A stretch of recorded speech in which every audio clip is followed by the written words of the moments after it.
G'day mate, what's going on? Welcome to episode 43 of the Exponential Performance Podcast. I'm Matty Graham, and today we're going to be taking a look at health and well-being of athletes and how that underpins the whole training process, and also how to deal with illness when you're training. Let's get into it.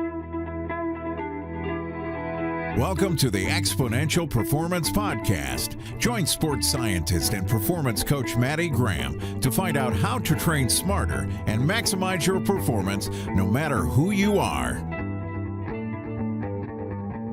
Mate, what's going on this week? We're cracking into episode 43 today. And what we're going to talk about today is a lot of stuff around illness, actually, and health and well-being. So what we're going to do to start off with is we're going to crack into a wee snippet from the Performance Temple, which covers well-being today. And then following that, we're going to transition into a little bit about what to do training-wise when you get a cold, because I've had a lot of people emailing me last couple of weeks, the athletes that I work with, because of the change of season here in New Zealand. We're going from autumn and almost in winter at the moment, so things are getting colder, and a lot of the athletes that I work with are starting to get colds, sore throats, that sort of thing, and I've been emailing back and forth for a lot of different people about the same thing, about what to do, when I get sick. So what I wanted to do is talk about preventing illness by adjusting training load, a couple other things in there, and I think it'll flow quite nicely on from the health and well-being chapter of the Performance Temple. Now, just before we get into things, remember, if you have got any questions for me whatsoever, head over to exponentialperformancecoaching.com/ask, send me in a voice message, and I will do my best to answer it for you. If a voice message is not your thing, feel free to email me or hit me up on Facebook or Instagram with your questions or topics you would like to hear on the podcast. Remember, this podcast is all about giving you the information that you want to help you train smarter for whatever your goal may be. I don't know what you want or need, so let me know, please. So here we go, cracking straight into the Performance Temple chapter on health and well-being. Remember, if you haven't got your copy of the Performance Temple introduction, head over to exponentialperformancecoaching.com and you can download that free introductory ebook over there. So following on from last week, where we had a general introduction to the Performance Temple, and if we can imagine what the Performance Temple is, if you can imagine an old Greek temple in your mind, one with big steps leading up to it, some big pillars, and then the big triangle roof on top. Now, the underpinning foundation, or the bottom step, is health and well-being. We're going to tackle that today. The underlying foundational step is health and well-being. Health and well-being is what the whole Performance Temple is built on. So here we go, reading directly from the Performance Temple introductory ebook. Before any individual can start thinking about training to improve their performance, it is critical that they develop a solid foundation which their physical training can be built on.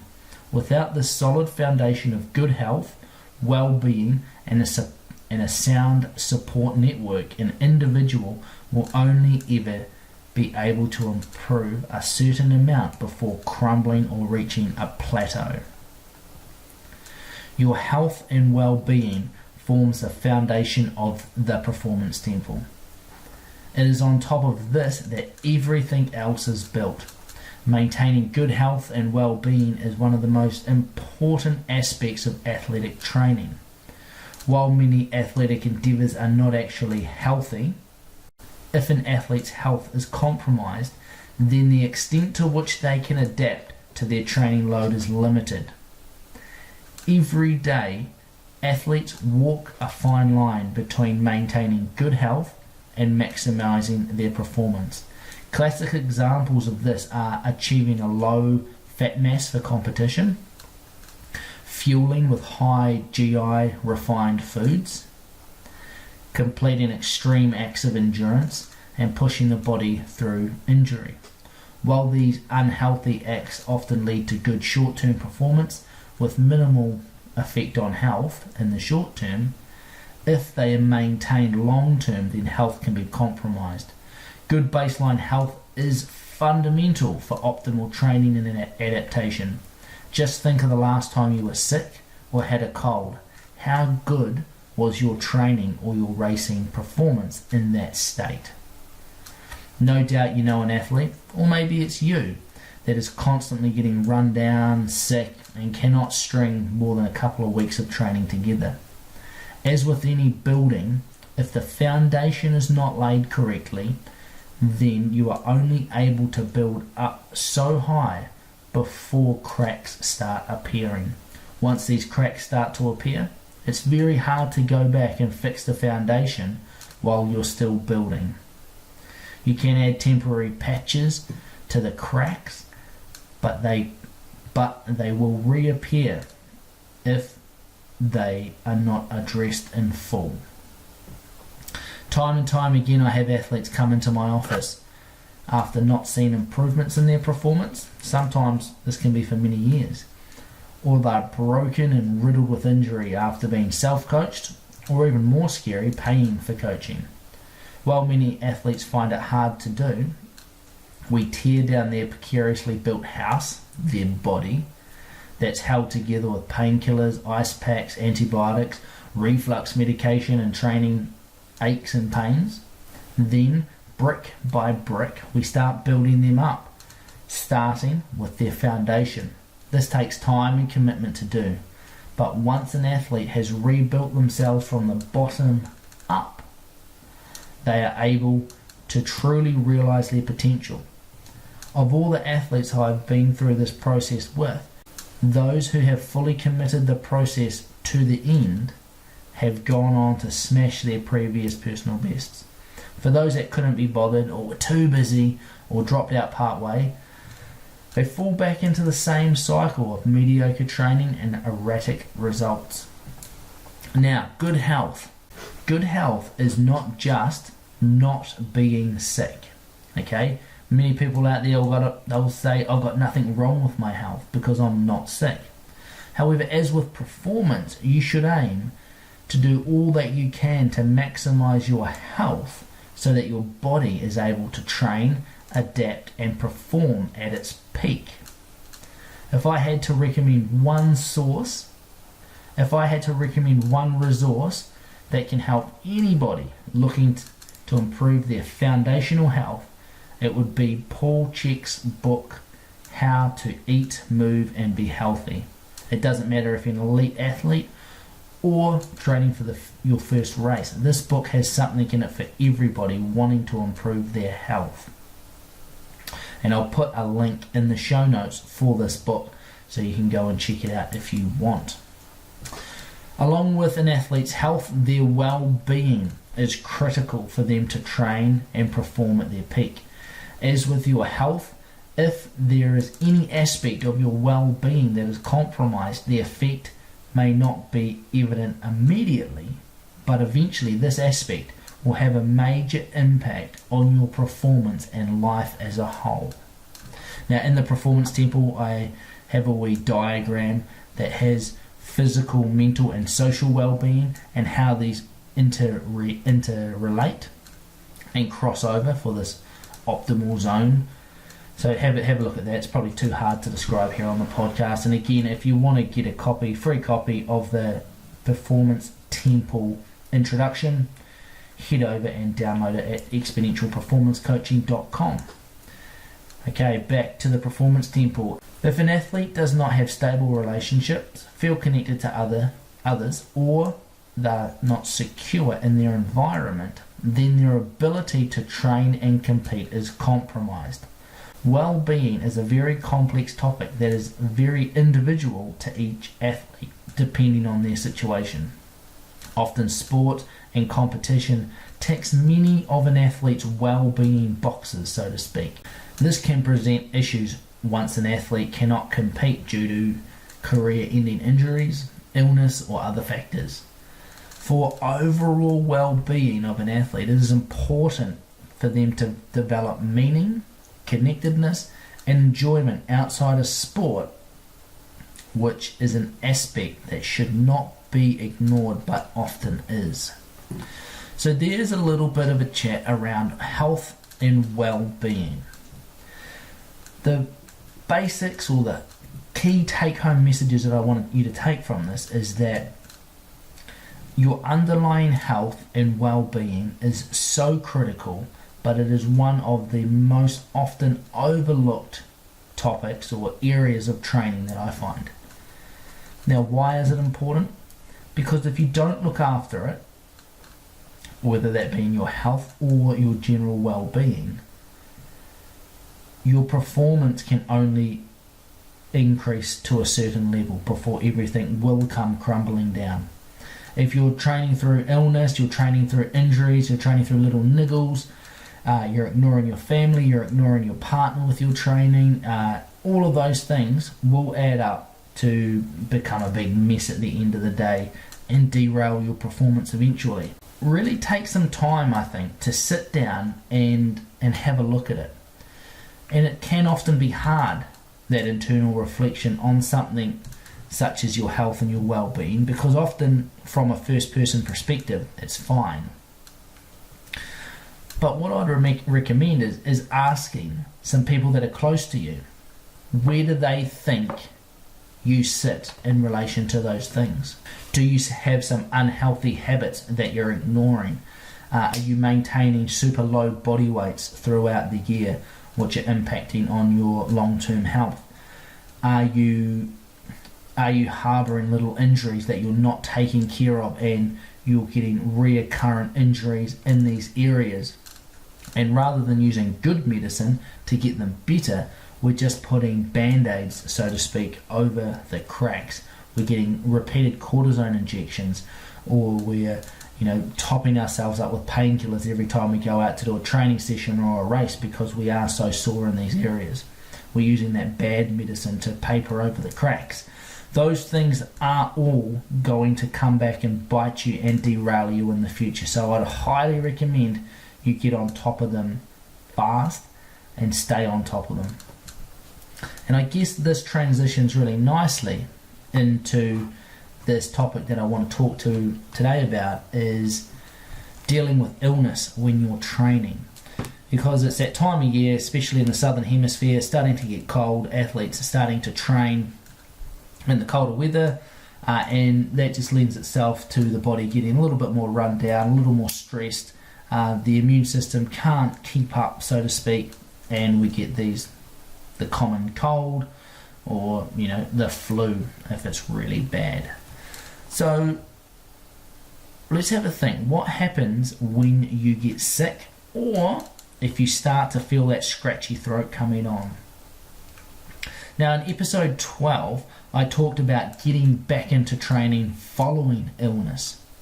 And I talked about a little general rule of thumb that if you are sick and your symptoms are above your neck, as in it's just like a head cold, you've got a blocked up nose, that sort of thing, then it's okay to train. But if it's below your neck, then it's not okay to train. You should take some recovery time. I'd like to add to that as well, because sometimes if you've got a little bit of a head cold, scratchy throat, that sort of thing, if you go out and train, especially if it's in bad weather, it can blow that out and make you sicker. Whereas potentially you could have stayed home, stayed warm, fed your immune system a little bit smarter, and then you would be ready to rip into it maybe the next day, or at worst the day after. Instead, you're laid up in bed for a week because you went out and smashed yourself. And I think with illness, or with these little signs and symptoms, I would tend to be cautious. Okay, be cautious with them. It's better to be a little more cautious. Take a little bit of time off now to save time off later if you get super sick. So there's a really nice saying that it's easy to be hard, but it's hard to be smart. And I really like that saying because it's often really easy to say, oh, harden up and get out there. And I am guilty of saying harden up and getting stuck into it. But we need to be smart about this as well. We need to be smart about the times that we're hardening up and getting out there and getting stuck into it. If you're sick and you've got a busy time at work, or you haven't had much sleep, then I'd say take the smart option, which is often the hardest. Take the smart option and rest up. Give your body the time that it needs, the rest that it needs to keep your immune system strong so that you're able to go out tomorrow or the day after and put the sessions in as planned. If you harden up and get out there today, you could be sick tomorrow, which wouldn't be good. So I would highly recommend missing some sessions if you are feeling sick. Missing some sessions if you've got a really early morning session plan for some extra sleep. So if it's a juggling act between, do I get up in the morning at 5:30, get out in the cold with my lights on and get in that run or get in that ride or get to the pool early for that early morning swim. If it's a juggling act between that or sleep and you're starting to feel a little under the weather, I would hope that you would take the more sleep option. More sleep's going to let your body recover better. Or let's have it that it's at the other end of the day. You've had a long day at work and you're feeling under the weather, you're getting that scratchy throat now, you've had it for a couple of days, you're not able to shake it and you're really tired. I would hope again that you would make the smart decision, head home, rest up a little bit. Or alternatively, go and do an easier scaled back session rather than the harder interval hill run maybe that you had planned for yourself. And the same goes with cutting sessions short or choosing a different session if it's pouring down rain, it's freezing cold, and you're not feeling 100%. Heading out in those conditions when you're not feeling 100%, it's kind of like a recipe for catching a cold or getting the flu or making whatever you've got worse into the future. So I would say it's okay to miss some sessions. It's easier to harden up than it is sometimes to make the smart choice. But try and make the smart choice, and I would hope that most of you would make that choice if you were given those criteria that I just gave you. And I would hope that you would be able to make that choice. And it's not so much a really scientific training choice. It's more logic, isn't it? It's a logical choice to make. If you feel like you're getting sick, give yourself some recovery. Because if you don't, your body's going to make you take that recovery later. Now, what happens when you do miss a session? Should you catch it up later? Should you catch it up later in the week? The session that you missed because you opted for some extra sleep, or you opted for an easier session rather than a harder session. Should you try and cram it in at the other end of the week and catch up? I have a general rule of thumb that says once you've missed a session, you've missed it forever. There's no going back, there's no turning back time. And the reason I say this, and use this as a general rule, is that if you miss sessions, then you start to add them later, you cram them in, and you get a little bit of training overload when it's not planned for, which can be quite dangerous in the sense that you change your training structure. Now, the other reason I say this as well is that if you get into the habit of saying, I think I'll sleep in this morning, even though maybe you're not feeling sick or overly tired, I think I'll sleep in this morning and I'll just do this session at the end of the day after the session that I've got planned this afternoon anyway. So then again, you get into this habit of putting things off at a certain time and just catching them up later. And before you know it, the first 3 days of your week don't have any training on them, and the last 2 days of the week have got 50% of the sessions that you've got to do for the week all crammed into the last 2 days because you're in catch-up mode. Now remember, it's not just the sessions that you do that are important, it's when you do them in relation to the other sessions, and it's the training load across the week, or the consistency or the frequency of your training, that is also important at eliciting the training response that we're after. So it's not just a simple, I've done all of the sessions that were planned this week. It's did I do them on the right day at the right time, because the person who's hopefully programmed them has thought about the recovery time between these two sessions. They've thought about the overall training load for the week, where my recovery days should sit, all that sort of thing. So general rule of thumb, don't catch up training sessions. Now, in saying that, I would say that if you've missed a session, and it's a one-off because you don't usually miss sessions, and it was because you made a smart decision to potentially get a little bit extra sleep. Now I know it sounds like I'm contradicting myself here, and I am, but it's not a one-size-fits-all. So potentially, if you're feeling really good after taking a day off because you were sick, or you felt like you were getting sick and you missed a session, and let's say you had a complete recovery day, you could take the session that you were meant to do that day and then put it somewhere later in the week. Only if you're feeling really good and it's not going to cram things in too much. But as a general rule of thumb, I would say don't try and play catch up, because it's a slippery slope from there. Now, what about supplements? What about supplements for when you're getting sick? What can you do? Is there anything that you can do to help? Well, the first one that everyone says is get stuck into the vitamin C. Okay, and it's been around for so long and it's so widely accepted, but does vitamin C actually help your health? Now, if you remember back to episode 12, I talked about supplements, and I talked about supplements that actually help your endurance, your strength, and your health. And there was a wee system within that research that I read off that was about categorizing your supplements into green, the ones that have got a lot of evidence behind them to say that they work, and then amber or orange that have mixed research, and then red, the ones that are either banned or just purely don't work. If you remember back to that, or don't even remember, I'm about to remind you, but if you haven't even listened to that episode 16, get back and listen to that, the supplements that actually work. Vitamin C, if you can remember, was in the amber or the orange category, which meant that it had mixed research findings. Now, vitamin C has been researched over, I think it's like 70 years or something. It's such an intensely researched supplement, yet the findings are so mixed, even still. And if you have a look out there, there are some really good meta-analysis papers that take all of these different research studies, combine them together.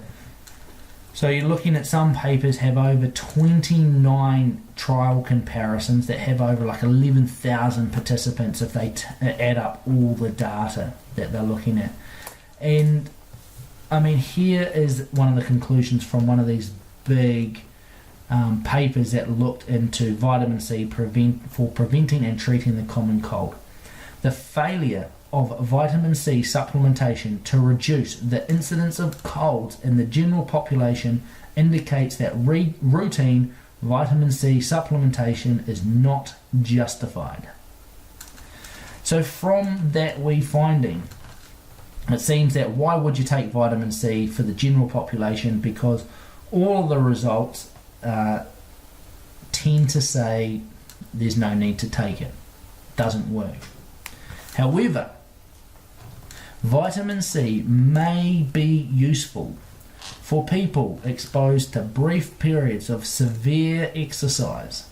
So what this is referring to is that there's better research that shows that athletes or people undertaking heavy physical activity, and they looked at the military, they looked at athletes, and a range of different sports, that supplementing with vitamin C helped reduce the duration and severity of colds when people were conducting physical exercise. So for most people listening to this podcast, that would be you. If you're training, then vitamin C seems to have a use for preventing the severity and the duration of the common cold, which I think is a plus. So what I would suggest is that it is probably a good thing. I think the final few sentences of this meta-analysis for vitamin C for preventing and treating the common cold sums it up quite nicely. Given the low cost and the safety of vitamin C, it may be worthwhile for common cold patients to test on an individual basis whether therapeutic vitamin C is beneficial for them. So it sort of seems that if you have a cold and you want to do something about it, getting stuck into some vitamin C might be a good idea. At least it's not going to do you any harm, as long as you don't go absolutely mental and consume a lot of it. And as always, this isn't medical advice and shouldn't be taken as medical advice. Go and see your doctor if you are worried about it. Too much vitamin C can be bad for you, and there are negative side effects, so don't just go out and take a whole bunch of it because some guy on a podcast said it might be a good thing to do. But if you want to take some steps to preventing the common cold and maximising your training during these times where you can get more colds than others, hit some vitamin C. It's been shown that zinc can be quite good when taken with vitamin C, and a lot of the vitamin C tablets these days have zinc combined with them. The other thing that I find quite useful, and it's something that I was put on to by a medical friend of mine, is the Betadine throat gargle. So essentially you just gargle iodine, which is an antiseptic. It helps kill any bugs in your throat to help prevent the sore throat, the inflammation in your throat and in your upper respiratory tract. So those two things can be a good thing to target. However, the biggest thing that's going to help you deal with your illness is training load management, sleep, and good nutrition. When I say vitamin C is a good thing, it doesn't necessarily have to be popping them in pill forms. Vitamin C from fruit and vegetables is more bioavailable to the body, meaning that the body can upregulate it better than popping it from a pill anyway. So it always comes back to good nutrition, good hydration, good sleep, training load management, and hopefully you can get through this time of year with minimal illnesses impacting your training. So I hope you have found the information from this episode helpful, and you can take it out there and apply it to your own training. Now, it would be greatly appreciated, whatever platform you are listening to this on, if you could give this episode a like, a share, whether it's on YouTube, whether it be on Stitcher, whether it be on whatever other podcasting platform. Head over to iTunes, if at all possible, spend 30 seconds giving me a review and leaving me a comment. While you're in the comment section, feel free to ask me any question that you would like to see answered on the podcast, or topics you'd like to see me tackle and address in more depth. Now, after all this talk about illness and sore throats, I've got a sore throat because I have been battling one myself over the last couple of days. What have I been doing for it? All of those things that I've just talked about. So that's enough from me.